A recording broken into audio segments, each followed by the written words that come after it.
Hi friends, எல்லாருக்கும் அஸ்ஸலாமு அலைக்கும். இன்றைக்கி பிரியாணி செய்யலான்னு ஆரம்பிச்சு என்ன ரீசன் அப்புறம் சொல்கிறேன். ஃபஸ்ட்டு ஒரு இதில் கொஞ்சம் எண்ணெய், பட்டை, லவங்கம் போட்டு அதுக்கப்புறமா கொஞ்சம் வெங்காயம், பச்சை மிளகாய் போட்டு நல்லா ஆட்டிக்கலாம். ஆட்டி விட்டுட்டு மூடி விட்டுட்டோம்னா அது நல்லா இதுவாகிடும். அதுக்கப்புறமா மிச்சம் பழம் ஒரு 3 உருட்டி இந்த எடுத்துக்கலாம். அதுக்கப்புறமா கொஞ்சம் தக்காளி கட் பண்ணிட்டாங்க. அதுக்கப்புறமா இஞ்சி பூண்டு பேஸ்ட்டு, அப்புறம் எலுமிச்சை ஊட்டி வச்சுருந்தாலும் அது சாறை ஆக்கிட்டோம். அவ்வளோதான் ஃப்ரெண்ட்ஸ். அதுக்கப்புறமா வெங்காயம் வதக்கிட்ட பிறகு அதில் கொஞ்சம் இஞ்சி பூண்டு பேஸ்ட் எடுத்து வச்சுருந்தாலும் அதையும் போட்டு நல்லா வதக்கிட்டு, அதுக்கப்புறமா தக்காளியும் போட்டு நல்லா வதக்கிக்கலாம். அதுக்கப்புறமா மூடி வச்சுட்டு அதில் 1 டீஸ்பூன் மஞ்சத்தூள், 1 டீஸ்பூன் அஜினா போட்டு நல்லா ஆட்டி எடுத்துக்கலாம்.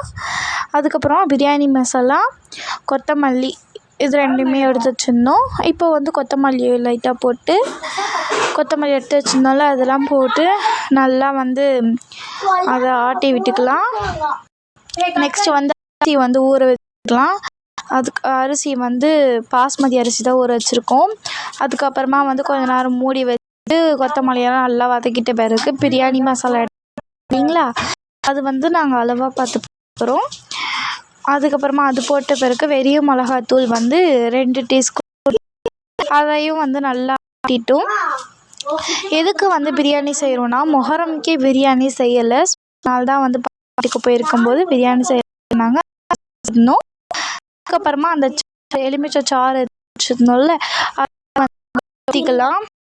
அதுக்கப்புறமா கேர்டு, தயிர் கொஞ்சம் ஒரு 1/4 பாக்கெட்டு அளவுக்கு நம்ம ஊற்றிக்கணும். பாருங்கள் எந்த அளவுக்கு நல்லா இருக்குது, நல்லா மசாலா இதுவாக இருக்குது அப்படின்னு பாருங்கள். நல்லா ஆட்டி விட்டுக்கலாம். அதுக்கப்புறமா கறி போடணும். நான் கறி போடுறத ஸ்கிப் பண்ணியிருக்கேன், அது வீடியோ எடுக்க முடியல. ஸோ அதுக்கப்புறமா தண்ணி நம்ம அளவாக ஊற்ற போகிறோம்.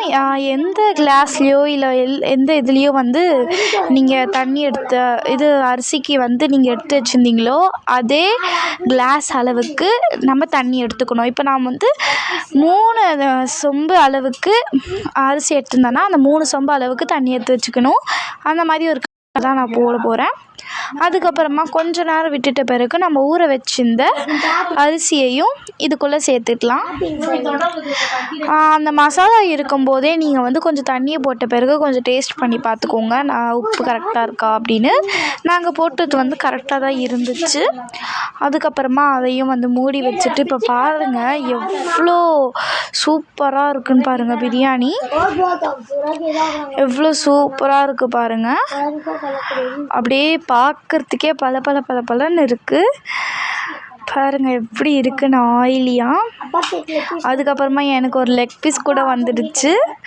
அப்புறம் கொஞ்சம் தயிர் பச்சடி, அப்புறம் கொஞ்சம் கறி எடுத்து ஒன்றா வச்சு சாப்பிடும் போதே சும்மா அமோகமாக இருந்துச்சு ஃப்ரெண்ட்ஸ். ஓகே ஃப்ரெண்ட்ஸ், பாய்.